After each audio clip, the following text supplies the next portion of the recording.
Buenos días, amados. ¿Cómo están? Sean cordialmente bienvenidos a la Iglesia Bautista Nueva Generación en este 17 de mayo del 2026. Estamos en la predicación expositiva de la primera carta a los tesalonicenses. Estamos abarcándola y estamos en este momento ya cercanos a la finalización de la carta. Estamos en el capítulo 5. Y el día de hoy estaremos en los versículos 12 y 13. Primera carta a los tesalonicenses, capítulo 5, versículos 12 y 13. Veníamos de dos unidades anteriores que hablan un poco de temas escatológicos. Sabemos que temas escatológicos hace referencia a temas de el fin de los tiempos, en cuanto a la venida del Señor, en cuanto a qué pasa con aquellos que han muerto y antes de que el Señor venga, qué sucede con ellos y cómo estas circunstancias impactaban el sentir o el estado de la iglesia en Tesalónica. Bueno, ahora el final de la carta se dirige como a unas exhortaciones prácticas de la vida congregacional. Y encontramos estos dos primeros versículos, 12 y 13. Los versículos 12 y 13 de la primera carta a los tesalonicenses, capítulo 5, dice así. Son fáciles, así que nos podemos retener en la memoria. Os rogamos, hermanos, que reconozcáis a los que trabajan entre vosotros y os presiden en el Señor y os amonestan, y que los tengáis en mucha estima y amor por causa de su obra. Tened paz entre vosotros. Dos versículos sencillos, puntuales, pero con bastante información y con bastante edificación para la vida de la iglesia. Oremos, por favor. Gracias, Señor, por el día que nos regalas, porque nos permites celebrar el día de reposo, Señor, porque nos permites estar delante de tu presencia. Ayúdanos a apreciar este espacio, a apreciar tu palabra y a apreciar tu dirección. Sea tu palabra con potencia, hablando a nuestros corazones, instruyéndonos de la manera que tú lo deseas. Seas tú edificando la iglesia y bendiciéndola, que la iglesia pueda afirmarse en tus verdades. En tu nombre, Cristo Jesús, oramos. Amén. Para introducir el sermón me gustaría iniciar recordándoles que el 15 de mayo de este año se celebró, ¿qué se celebró? El Día del Maestro. Un feliz día para los maestros de profesión y de vocación que están dentro de nosotros. 15 de mayo se celebró el Día del Maestro. Los maestros tienen una labor importante en la sociedad: educar y formar a las futuras generaciones. Son personas que dedican su vida para que, formándose académicamente, éticamente, moralmente, estando actualizándose, entregan su vida a manera de vocación para formar pensamiento, conducta, proyección de vida y marcar la vida de las generaciones. Seguro que en nuestra historia de infancia, adolescencia o quizá en universidad hay algún maestro o un par de maestros que ha marcado nuestra vida en la forma como impartía el conocimiento, cómo transformaba la mente, cómo abría las ideas. Pues los maestros tienen un impacto muy importante dentro de la sociedad. Un estudiante hace de las enseñanzas de su maestro como los pilares de su formación. He ahí también cuando uno de pronto hace críticas a los modelos educativos actuales, a FECODE o a aspectos donde instrumentalizan la responsabilidad que tienen y el alto deber que tienen para simplemente adoctrinar en algún pensamiento específico y no en formar. Tienen una labor importante, determinante, digna. Una pregunta sería: ¿es lo suficientemente valorado el trabajo de los docentes en Colombia? Pudiera uno preguntarse. ¿Existe la suficiente motivación para que de las siguientes generaciones haya personas, muchachos, chicas, niñas que deseen ser maestros? ¿Hay la suficiente motivación? Pues dentro de lo que uno puede investigar, se dice que la labor de los maestros en Colombia no es lo suficientemente valorada. Es algunos estudios que de pronto indican eso: brecha salarial, falta de recursos, exceso de carga administrativa, pérdida de autoridad, son retos con los que los maestros se enfrentan, lo cual hace que su labor no sea lo suficientemente valorada. Hay salones donde la capacidad de niños que les ponen es tan excesiva que no pueden con eso. Hay profesores que no cuentan con los recursos, un tablero, un audiovisual o algún aspecto para poder llevar a cabo su labor. Entonces, se evidencia que no hay una adecuada valoración a esta función. Si bien esto, amados hermanos, de los maestros es una noble función, hay algunos que, si bien hay algunos profesores que prostituyen su labor, no todos son buenos, pero todo aquel que lo hace con honestidad, con entrega, debería ser suficientemente valorado, respetado, acogido. De igual manera, amados hermanos, sucede con los ministros en la iglesia. Los ministros en la iglesia, los servidores oficiales de la iglesia, llámese pastores y diáconos, ministros oficiales de la comunidad, constituyen una base fundamental en la formación de la vida cristiana, en la dirección del pensamiento de la iglesia en Cristo, de la preocupación espiritual. La pregunta sería ya no para la nación colombiana, la pregunta sería para la iglesia. Los ministros en esta iglesia, como en otras iglesias que de pronto puedan ver el sermón, algún hermano que lo esté viendo, ¿los ministros son lo suficientemente valorados? Es un oficio noble. Si bien hay algunos que lo prostituyen, aquellos que lo hacen con honestidad, entrega, deberían ser lo suficientemente valorados, respetados y acogidos. Y eso es lo que quiere mostrarnos este texto de la primera carta de los Tesalonicenses. Es por eso que el título del sermón es Valorando la labor ministerial.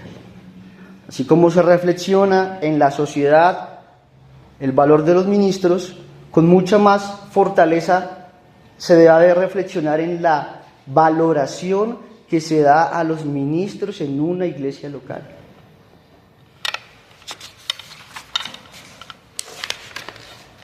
Para desarrollar este tema, amados, veremos en primer lugar que este aspecto de valorando la labor ministerial, en primer lugar será un llamado para los hermanos.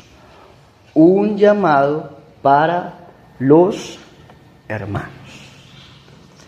Ese es el primer aspecto que quisiera mencionar, y quiero que ustedes observen su texto.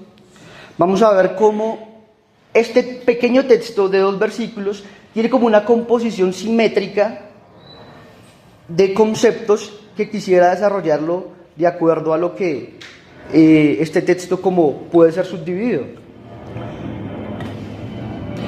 Tengo una imagen para que Willy comparta.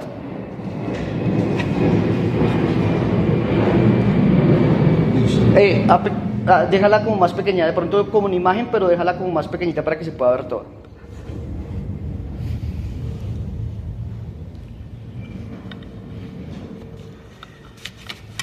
Mi intención de poner la imagen es porque tanto el versículo 12 como el versículo 13 va a ser subdividido en 3 partes cada uno. Así está bien. En 3 partes cada uno. Se van a dar cuenta ustedes que la parte del 12a, o la primera parte del 12, que tiene el literal A, tiene una correspondencia con la parte del 13c, o sea, la última parte del 13, que será como una A'. Se darán cuenta ustedes que el 12b tiene una relación con 13a, que serán las B y B', y así sucesivamente las que tienen la letra C. ¿Cómo estaría organizado? Os rogamos, hermanos, eso es paralelo y complementario con tened paz entre vosotros. Después ahí, ¿qué es lo que ruegan? ¿Cuál es el ruego de Pablo? Que reconozcáis. Ese es el ruego, que reconozcáis. Y se le adjunta lo que dice en el 13a o B', que reconozcáis y que los tengáis en mucha estima y amor. Ahora, si uno dijera, ¿por qué? O en razón de qué debemos reconocerlos y tener en mucha estima y amor, sería lo que está en la parte C. Reconozcan a los que trabajan entre vosotros, o sea, porque trabajan, porque presiden en el Señor y porque amonestan. Y la parte del 13b que dice, por causa de su obra.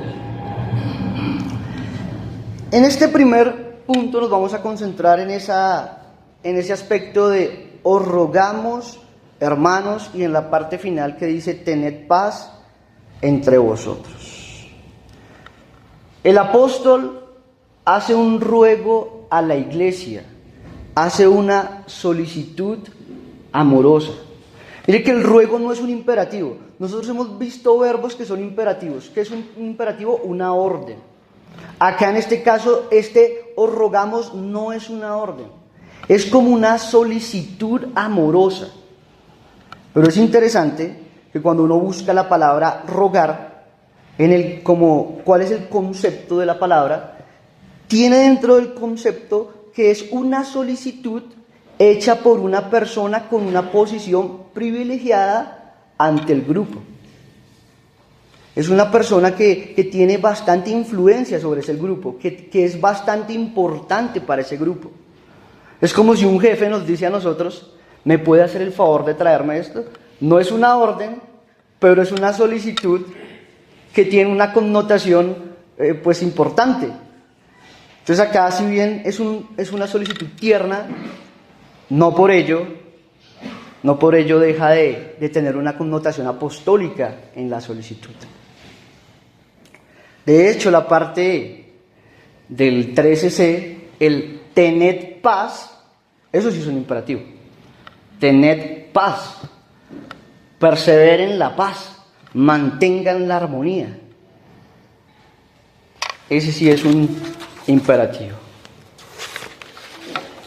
Ahora, si nos preguntáramos por qué inicia con un ruego en cuanto al reconocimiento de los ministros y por qué finaliza esa pequeña unidad con un llamado a la paz. Porque dice, os ruego que reconozcan a los ministros o el trabajo de los ministros. ¿Y por qué finaliza con un llamado a que la iglesia guarde la armonía? ¿Será que había focos de rebeldía al interior de la iglesia? ¿Será que existía de pronto un menosprecio por el trabajo que desarrollaban los ministros? Hay alta probabilidad de este tipo de cosas. De hecho, ahí en el capítulo 5 de Primera de Tesalonicenses, versículo 14, dice: también os rogamos, hermanos, que amonestéis a los ociosos, que alentéis a los de poco ánimo, que sostengáis a los débiles, que seáis pacientes para con todos. El término ahí, que amonestéis a los ociosos, También puede ser traducido, u otras versiones prefieren traducirlo como desordenados. Amonestar a los desordenados. Y cuando en una carta hay cierto tipo de exhortaciones a la comunidad, es porque detrás de esas exhortaciones lo que se está haciendo es una pastoral de corrección sobre algunos comportamientos.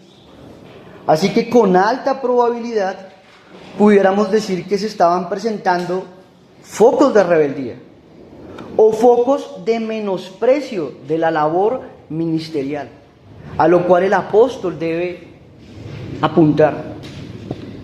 Recordemos, amados, que Pablo había enviado a Timoteo a la iglesia. Y Timoteo regresó a Pablo y regresó con un reporte. Probablemente este tipo de cosas contenidas acá en la carta responden a algún reporte traído por Timoteo. Miren, ahí en la misma carta, en el capítulo 3, versículos 1 al 2, vemos el envío de Timoteo. Podemos observar ahí.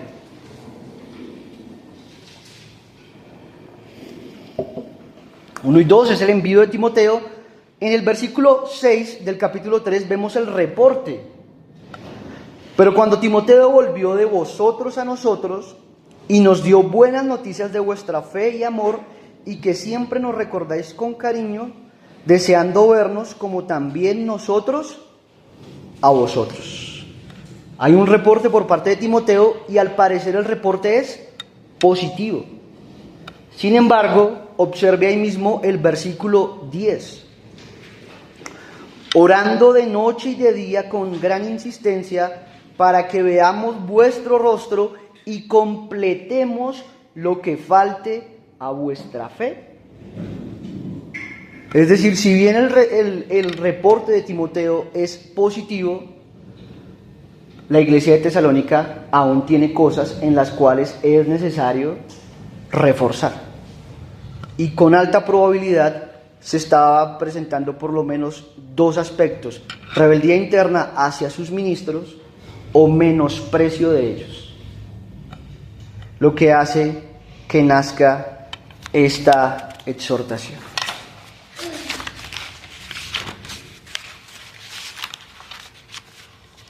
Amados, es interesante tener paz,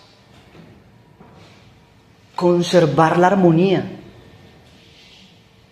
no se dividan, no inicien guerras, no cada uno tome por su lado, respeten, reconozcan a aquellos que están para su cuidado. La iglesia debe recordar que los ministros que han sido establecidos por Cristo. Yo solo les leo, pero recordemos ese texto porque hemos ido varias veces en Efesios, capítulo 4, hemos ido muchas veces a ese texto donde se nos dice que la institución pastoral o ministerial en la iglesia no responde a un capricho humano, sino que responde a una institución divina dada por Cristo. Les leo el versículo 11 de Efesios 4, yo se los comparto. Y Él mismo constituyó a unos apóstoles, a otros profetas, a otros evangelistas, a otros pastores y maestros, a fin de perfeccionar a los santos para la obra del ministerio. Amados, tener ministros en una iglesia no es un capricho. Es evidente que en nuestra época las figuras de autoridad incomodan, fastidian, pero desde la Escritura Dios sabe cómo hace sus cosas, todos sus asuntos, y los ministros en la comunidad han sido planteados por el mismo Señor Jesucristo. Y no solo por Él, sino que todos sus apóstoles también. Los apóstoles en el primer siglo, cuando iban de iglesia en iglesia, instituían ministros. Para que apunte, tengan sus notas, Hechos 14, versículo 23. En ese fragmento, cuando nos cuentan que Pablo es apedreado, que le llevaron fuera de la ciudad, que fue de una u otra ciudad, cuenta muchas cosas en unos pocos versículos, pero el versículo 23 dice algo muy importante. Y constituyeron ancianos en cada iglesia. Ancianos es un sinónimo de pastor. Y habiendo orado con ayunos, los encomendaron al Señor en quien habían creído. La institución ministerial en una iglesia, amados, es un mandato divino.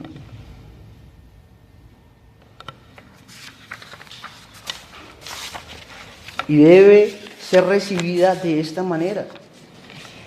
También para sus notas, también en la carta que Pablo le escribe a Tito, en el capítulo 1, en el versículo 5, le dice Pablo a Tito: por esta causa te dejé en Creta, para que corrigieses lo deficiente y establecieses ancianos en cada ciudad, así como yo te mandé.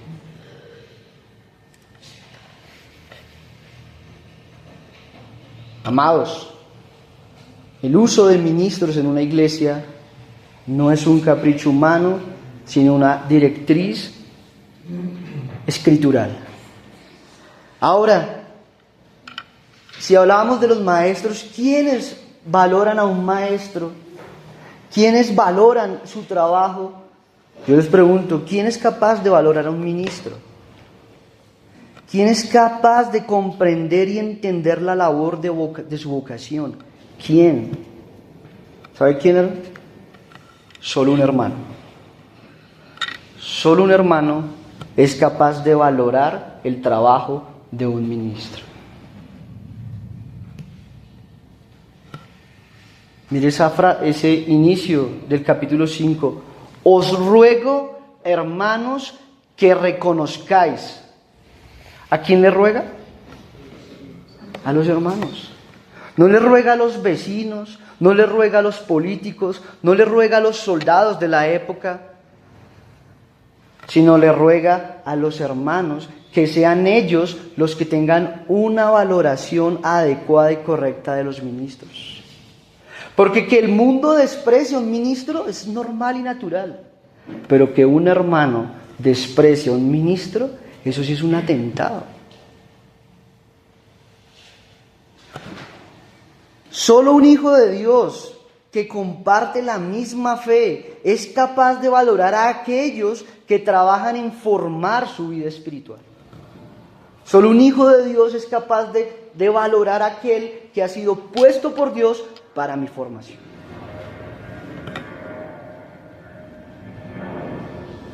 Es el vínculo de la hermandad lo que regula la interacción entre nosotros. Es que somos hermanos, sino que cada uno tiene diferentes funciones en el cuerpo, pero todos estamos al servicio de la función mayor, que es edificar el cuerpo de Cristo. Solo un hermano es capaz de valorar el trabajo de un pastor, el trabajo de un diácono, el trabajo de un líder cristiano. Solo un hermano. En Efesios 4, si quieren me acompaña, Efesios 4, versículos 13 en adelante, posterior a cuando ha mencionado que Él instituyó para formarlos a la imagen de Cristo, dice el versículo 13, hasta que todos lleguemos a la unidad de la fe y del conocimiento de Dios, a un varón perfecto, a la medida de la estatura de la plenitud de Cristo, para que ya no seamos niños fluctuantes, llevados por doquiera de todo viento de doctrina, por estratagema de hombres que para engañar emplean con astucia las artimañas del error, sino que siguiendo la verdad en amor, crezcamos en todo aquel que es la cabeza, esto es Cristo. Cristo es la cabeza. Versículo 16, de quien todo el cuerpo, bien concertado y unido entre sí por todas las coyunturas que se ayudan mutuamente según la actividad propia de cada miembro, recibe su crecimiento para ir edificándose en amor. Mire, bien concertado, unidos entre sí, se ayudan mutuamente. En la iglesia no hay bandos, no hay dos bandos entre los que dirigen y los dirigidos, sino que en la iglesia somos un cuerpo con diferentes funciones, con una sola finalidad: servir a la cabeza, que es Cristo, para que todos seamos edificados, para que el reino avance y sea establecido. Pero todos somos un equipo cumpliendo cada uno la función encomendada. Por eso terminaba el versículo 13 diciendo: tened paz entre vosotros. Porque no puede haber edificación, construcción del reino, si no hay armonía y unidad entre nosotros.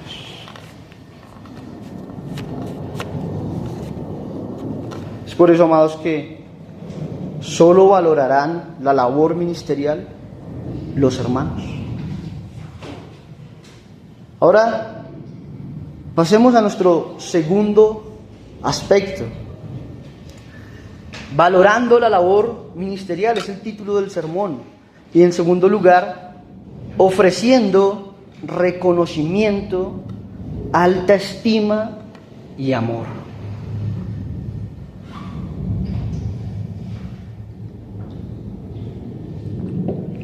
Ofreciendo reconocimiento, alta estima y amor. Y si observamos la imagen nuevamente, o lo que yo les compartí hace un momento, la parte dice que reconozcáis y después dice que los tengáis en mucha estima y amor. En esta unidad es aquí donde recae la solicitud.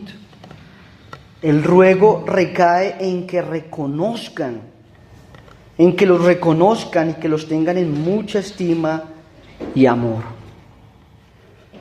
Este ha de ser la respuesta y el pago hacia los que nos presiden. Reconocimiento, alta estima y amor. Reconocimiento o reconocer en el griego pudiera tener varias connotaciones, se las comparto.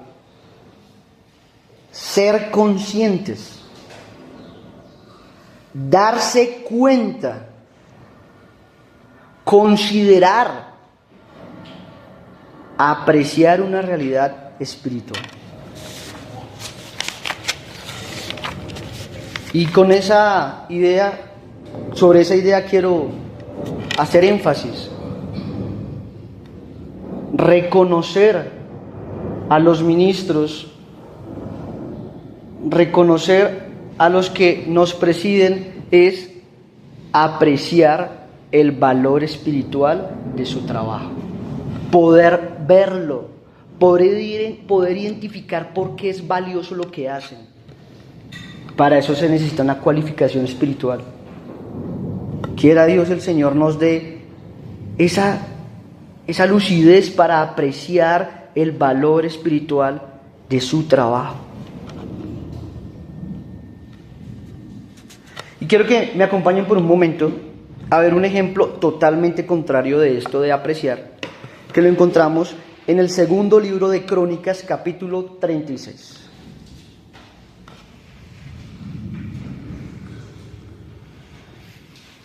Segundo libro de Crónicas, capítulo 36, versículo 11. Se nos va a hablar de un rey que se llamaba Sedequías, en el reino de Judá. Entonces ya saben que hubo una época en que el reino se dividió: reino del norte, reino del sur. Reino del norte cae en el 720 y el reino del sur está a punto de caer. Este es el último rey de Judá. Y estamos más o menos en el año 597 a 586. Va a ser la finalización del reino de Judá. ¿Pero por qué? Observemos. De 21 años era Sedequías cuando comenzó a reinar, y 11 años reinó en Jerusalén. E hizo lo malo ante los ojos de Jehová su Dios, y no se humilló delante del profeta Jeremías, que le hablaba de parte de Jehová. ¿Qué hacía el profeta Jeremías? Hablaba de parte de Jehová. Versículo 13. Se rebeló a sí mismo contra Nabucodonosor, al cual había jurado por Dios, y endureció su servicio, obstinó su corazón para no volverse a Jehová, el Dios de Israel. También todos los principales sacerdotes y el pueblo aumentaron la iniquidad, siguieron todas las abominaciones de las naciones y contaminando la casa de Jehová, la cual había santificado en Jerusalén. Y Jehová, el Dios de sus padres, envió constantemente palabra a ellos por medio de ¿qué? De sus mensajeros, porque él tenía misericordia de su pueblo y de su habitación. Mas ellos, ¿qué hacían? Escarnio de los mensajeros de Dios y menospreciaban sus palabras, burlándose de sus profetas, hasta que subió la ira de Jehová contra su pueblo y no hubo ya remedio.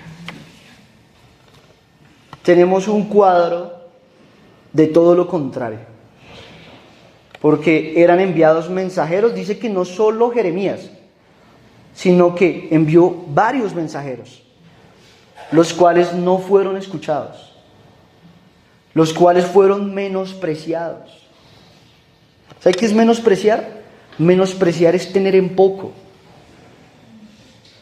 Menospreciar es no dar la suficiente importancia, no hacer caso, ignorar. Eso es menospreciar.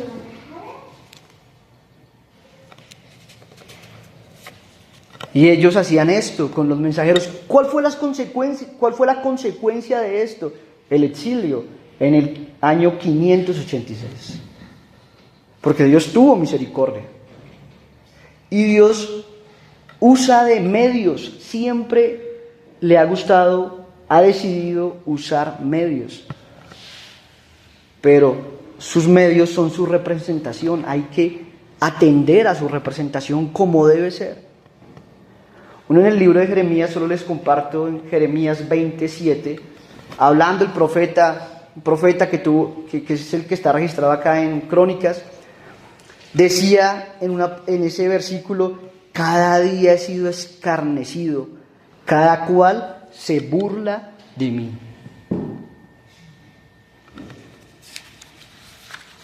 Cada cual se burla de mí. Amados, eran mensajeros de Dios. Si bien esto es en el Antiguo Testamento, donde toda la población del pueblo no era regenerada, sí se espera en la iglesia cristiana del Nuevo Testamento, donde todos los verdaderos miembros son regenerados, que tengan una sensibilidad espiritual para atender la voz de los mensajeros de Dios, de no menospreciar a los mensajeros,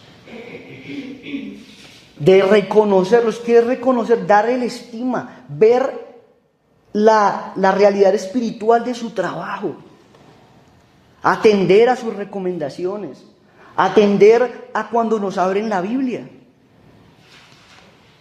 sintonizarse con esa palabra de manera que podamos ver el beneficio que Dios tiene para nosotros por medio de ella.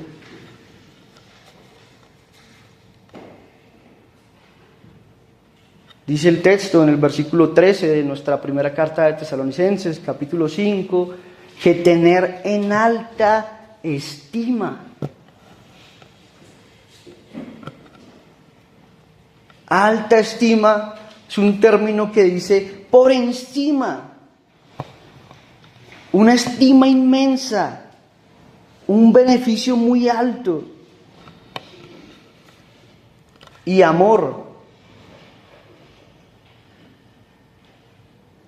El término amor acá trata de como dar la idea de dar una estima de un trato preferencial, de un trato, o más bien de un trato especial, de un trato adecuado, de un trato correspondiente.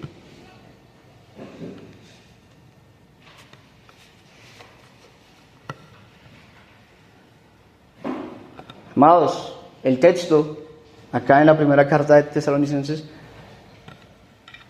apunta ferozmente o con fuerza a que se dé un trato digno, respetuoso, adecuado, correcto a la labor de los ministros. No se trata de una idolatría, no se trata de poner a un hombre por encima de donde no debe estar, no, es un justo reconocimiento de su trabajo, con respeto, valoración, sujeción, teniendo en cuenta que los ministros fieles buscan en la iglesia formar a Cristo en el corazón de sus discípulos. Entonces hay armonía con ese ideal.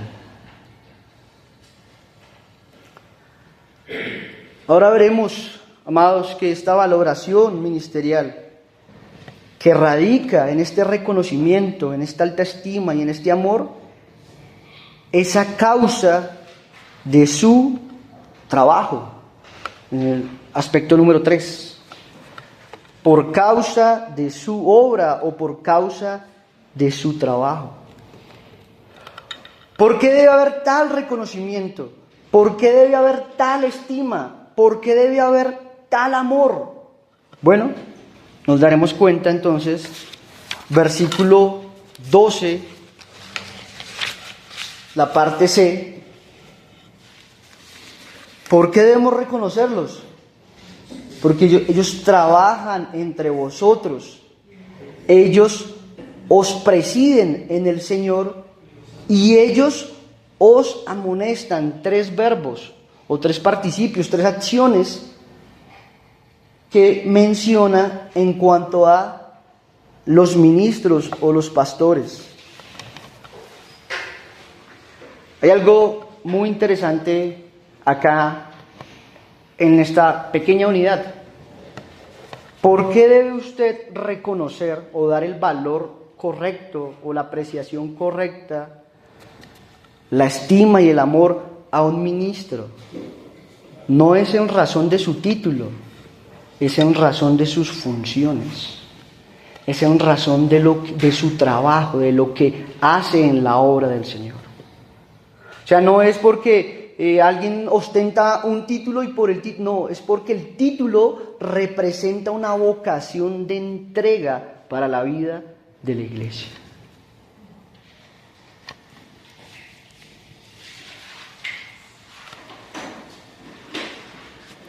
Es derivado de este desarrollo de estas tareas que se deriva, o la razón por la cual debe haber un adecuado reconocimiento, estima y amor. De hecho, amados, estos 3 aspectos, trabajar entre vosotros, presidir en el Señor y amonestar, es o lo que legitima o deslegitima a un ministro. Si trabaja entre vosotros, si preside en el Señor y si os amonesta, así obviamente sea una persona de carne y hueso con errores, pero está invertido en la obra del Señor, es un ministro que merece la valoración adecuada por su trabajo. De igual manera, cuando un ministro atenta con trabajar con juicio en la iglesia, atenta con presidir en el Señor o con amonestar, se deslegitima de la función o la razón de ser que le ha dado Cristo en la iglesia.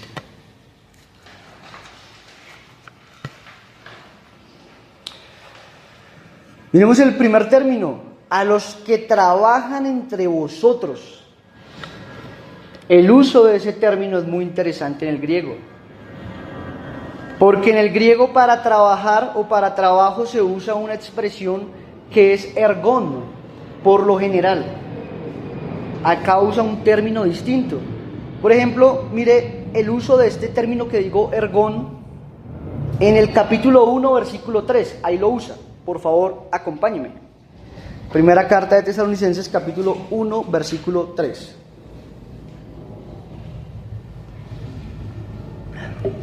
Dice, Pablo le dice a la iglesia, hablando de ellos, de la iglesia, acordándonos sin cesar delante del Dios y Padre nuestro, de la obra de vuestra fe, del trabajo de vuestro amor y de vuestra constancia en la esperanza en nuestro Señor Jesucristo. Ahí menciona la palabra trabajo. De hecho, les está diciendo, ustedes eran una iglesia que trabajaba, y el término es ergón. ¿Qué quiere decir? Obra, trabajo, una dedicación. Pero acá, en el capítulo 5, versículo 13, versículo 12, cuando usa la expresión trabajar, la expresión es copiontas. Otro término, ni siquiera es un derivado. Es un término totalmente distinto que implica lo siguiente: trabajo duro, trabajo agotador, trabajo hasta el cansancio. Es la connotación de ese término. Mientras que el otro término es trabajo, una obra, algo que se hace. Acá dice, ellos trabajan, y cuando dice que trabajan, está diciendo, el concepto es un trabajo que agota y hasta el cansancio.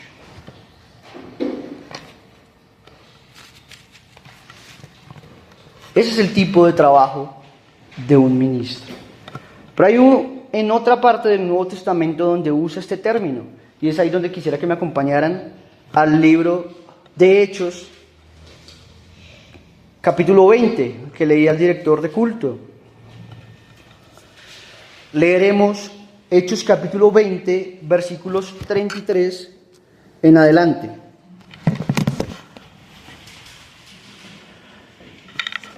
...33 en adelante, Hechos 20... dice, ni plata ni oro, ni vestido de nadie he codiciado. Antes vosotros sabéis que para lo que me ha sido necesario a mí y a los que están conmigo, estas manos me han servido. En todo os he enseñado que trabajando así, ahí está el término, que trabajando con cansancio, hasta el cansancio, se debe ayudar a los necesitados y recordar las palabras del Señor Jesús que dijo, más bienaventurado es dar que recibir. Mismo término, trabajo hasta el cansancio. Pero si nosotros nos preguntáramos, ven, explícame un poco más de cómo es ese trabajo, de qué se trata ese trabajo hasta el cansancio. Miren ahí en Hechos 20, versículo 19, y veamos a Pablo cómo trabajaba. Versículo 19 dice, sirviendo al Señor con toda humildad, con muchas lágrimas y pruebas que me han venido por las acechanzas de los judíos, y como nada que fuese útil, he rehuido de anunciaros y enseñaros públicamente y por las casas. Ahí quiero dejar en este momento. Es un trabajo que implica acechanzas, es un trabajo que implica pruebas, es un trabajo que implica lágrimas, es un trabajo que implica ir a las casas. Versículo 24 ahí mismo, de Hechos 20. Pero de ninguna cosa hago caso, ni estimo preciosa mi vida para mí mismo. Es un trabajo que no está en función de sí mismo. Con tal de que acabe mi carrera con gozo y el ministerio que recibí del Señor Jesús para dar testimonio del Evangelio de la gracia de Dios. Versículo 26, ahí mismo. Por tanto, yo os protesto en el día de hoy que estoy limpio de la sangre de todos porque no he rehuido anunciaros todo el consejo de Dios. Versículo 31. Por tanto, velad, acordaos que por 3 años, de noche y de día, no he cesado de amonestar con lágrimas a cada uno. A ese es el trabajo duro y trabajo hasta el cansancio que se habla del ministro, del siervo del Señor. Es un trabajo que implica esfuerzo, preparación, entrega, lágrimas, prueba, desgaste. Incluso veíamos en la asamblea, compartíamos en la asamblea y hablábamos de un texto en Santiago, el pastor Mauricio lo mencionaba, que dice, mira, si hay alguien enfermo, llámenos. Si nos necesitan, acudan, búsquennos, porque para eso estamos. Decía, o dice el texto en Santiago 5:13, ¿está alguno entre vosotros afligido? Haga oración. ¿Está alguno alegre? Cante alabanzas. ¿Está alguno enfermo entre vosotros? Llame a los ancianos de la iglesia y oren por él, ungiéndole con aceite en el nombre del Señor. Y la oración de fe salvará al enfermo, y el Señor lo levantará, y si hubiere cometido pecados, le serán perdonados. No, que sea agotador, es difícil. Para eso estamos. Para eso estamos puestos, para la entrega. Porque hasta en la enfermedad, la oración de los ministros trae bendición. La oración con fe trae sanidad. He ahí la razón por qué valorarlos. No solo porque ostentan un título, sino porque están caracterizados por una vida de entrega y negación.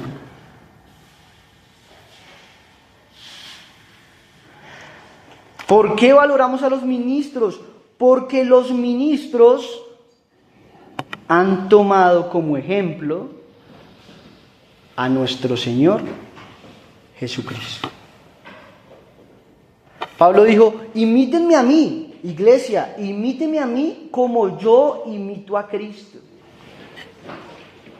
¿Cómo fue Cristo? ¿Cómo lideró Cristo? ¿Cómo fue el amor de Cristo? ¿Cómo fue su ministerio en la tierra? Dice la carta a los Filipenses, versículo 5, haya pues en vosotros el sentir que hubo también en Cristo Jesús. Bueno, ¿acaso qué hizo Cristo? El cual, estando en la forma de Dios, no estimó el ser igual a Dios como cosa a que aferrarse. Cristo no estimó la comodidad y la tranquilidad de su trono. Cristo no estimó, sino que se despojó para salvar. Versículo 7, sino que se despojó a sí mismo, tomando forma de siervo, hecho semejante a los hombres, y estando en la condición de hombre, se humilló a sí mismo, haciéndose obediente hasta la muerte y muerte de cruz. El príncipe de los pastores, el ejemplo para los ministros, para los siervos, para los líderes.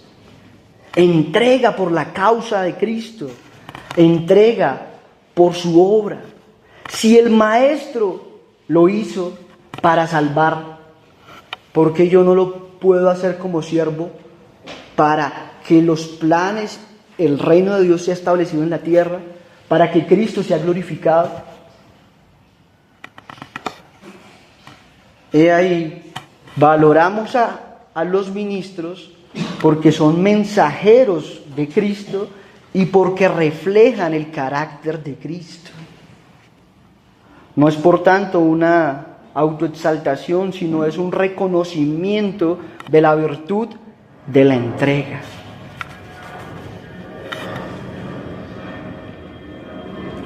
El segundo término que usaba ahí en ese versículo 13, en el versículo 12, trabajan, presiden. Miren, el término presidir es gobernar, aquel que está adelante, aquel que dirige, aquel que protege.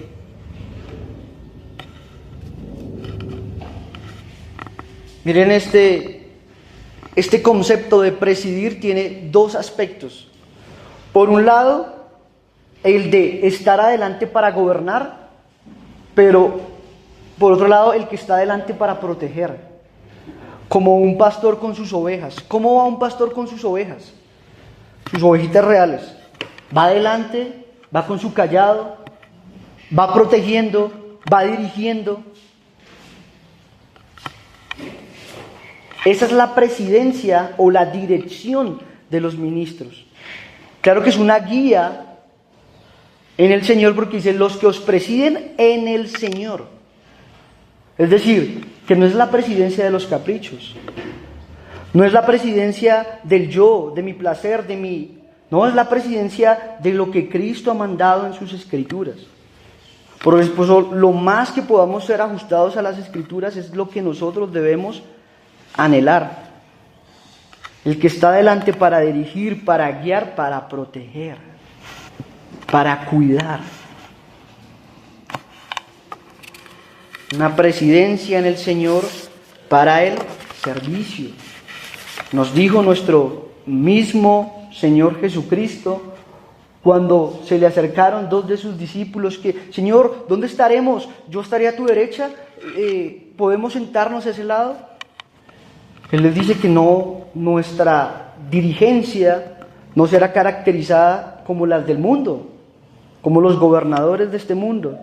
Dice, mas entre vosotros no será así, sino el que quiera hacerse grande entre vosotros será vuestro servidor. Y el que quiera ser el primero entre vosotros será vuestro siervo. Una presidencia, una dirección, una guía en Cristo, buscando los intereses de Cristo en la comunidad. A nosotros nos debe alegrar cuando la iglesia está dirigida por principios bíblicos y hay un incesante deseo por amar las Escrituras cada vez más. Porque hay muchas iglesias que buscan llenar con un evento, con un programa, con una visión particular, pero es la palabra de Cristo, son los intereses de Cristo lo que debe dirigir a la iglesia y lo que deben valorar los hermanos de la iglesia. Y amados, estar delante y dirigir no es fácil. O si no, ¿cómo le ha ido a usted dirigiendo alguna cosa, un trabajo en grupo o en su trabajo que le encarguen dirigiendo algo? Dirigir no es fácil en virtud de la responsabilidad que se tiene, de la carga, de la responsabilidad que hay. Dirigir no es sencillo, o no, como les digo en esos ejemplos que les decía, o no pasa que usted dirige y hay otro que lo sabe hacer mejor, o hay 20 que dicen que así no era. Pero la dirección se necesita convicción hacia dónde se va, convicción escritural para poder llevar a cabo la labor. Pero si dirigir es difícil, hay algo más difícil dentro de la labor del ministro, que es lo que dice en el texto, versículo 12, amonestar. Eso sí que es un poco más difícil. Porque, ¿qué tal? Reconozcan, tengan en alta estima y amen al que los amonesta. No es tan llamativo.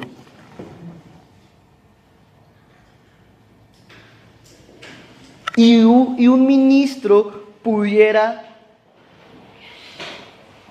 traicionar su causa de amonestar por la dificultad que genera la actividad. Pero él es fiel en la medida que amoneste. Amonestar es una palabra muy interesante en su composición en el griego. La primera parte alude a la palabra mente. La amonestación es razonar con alguien o advertirle algo a alguien usando un insumo para su mente, formar su mente, llegar a su mente, a lo profundo de su pensamiento. Eso es amonestar. Razonar en tono de advertencia para instruir la mente con el insumo doctrinal.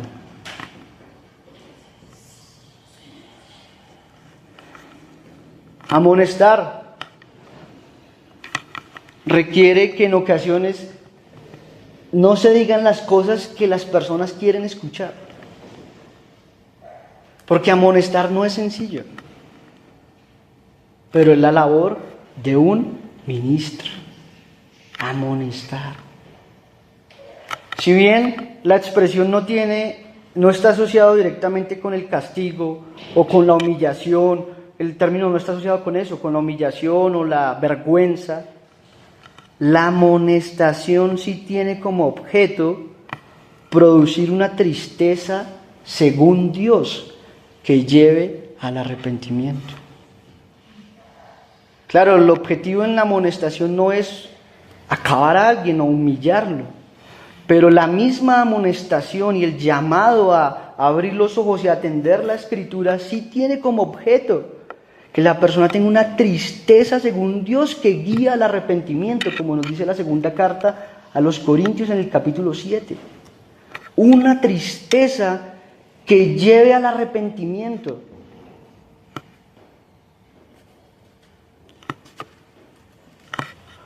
Es el llamado amoroso, pero vehemente, de un padre hacia su hijo. Amoroso, pero contundente. Contundente, pero amoroso.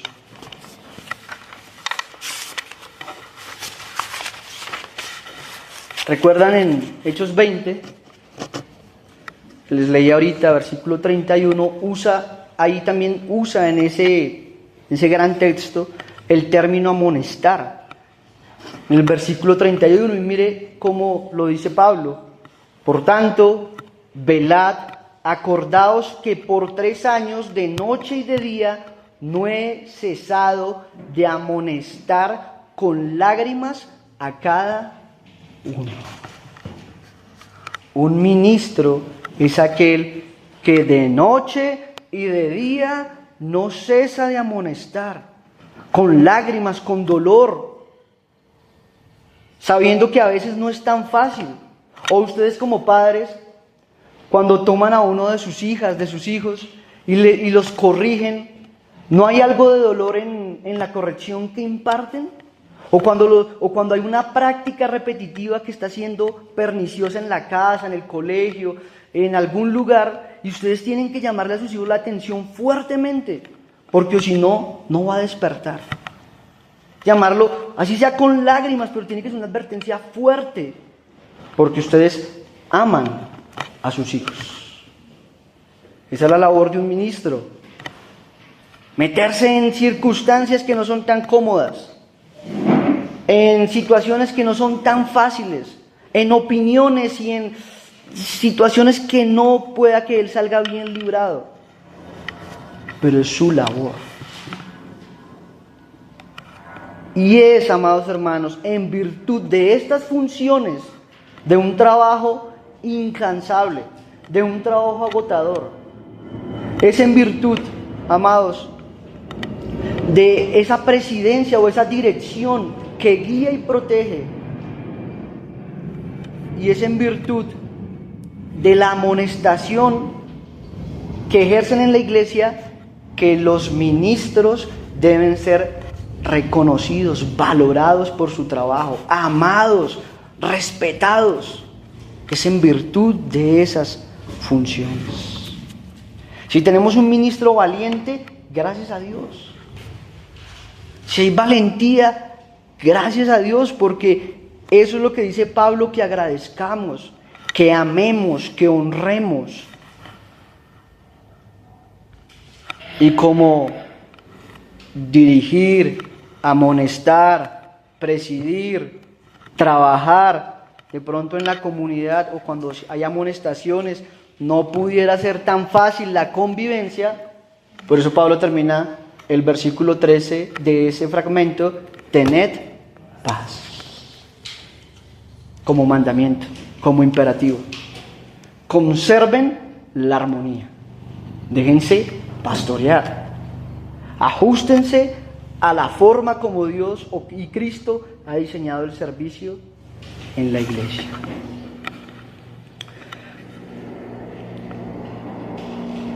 Termino con esto, amados. Sea el Señor ayudándonos a ser los ministros de los versículos 12 y 13. Sea el Señor ayudándonos a ser los hermanos de los versículos 12 y 13. Para aquellos que no conocen del Señor, para aquellos que nos visitan, si no tienen el conocimiento del Señor, si no han doblegado su vida al Señor, el Señor los llama al arrepentimiento. El Señor muestra su amor para con nosotros en que, siendo aún pecadores, Cristo murió por nosotros. De tal manera amó Dios al mundo que ha dado a su Hijo unigénito, para que todo aquel que en Él crea no se pierda, mas tenga vida eterna. Cristo se entregó para que el pecador, en arrepentimiento y fe, pueda llegar a la salvación, pueda llegar a la iglesia y ser cuidado, orientado por la forma sobrenatural como Él organiza todos los asuntos. Oremos. Bondadoso Señor, gracias te damos por el espacio de predicación que nos has regalado. Sea tu palabra haciendo un profundo eco en nuestro corazón, llenando y cumpliendo el propósito para el cual ha sido enviada. Que nosotros podamos gozar de ministros eficientes en la labor, que la iglesia pueda reconocer, dar el valor adecuado, respetar a sus ministros, para que haya una armonía completa en el cuerpo, tú seas honrado y el reino pueda seguir adelante. Gracias, Señor, por este espacio que nos regalas. En tu nombre, amén.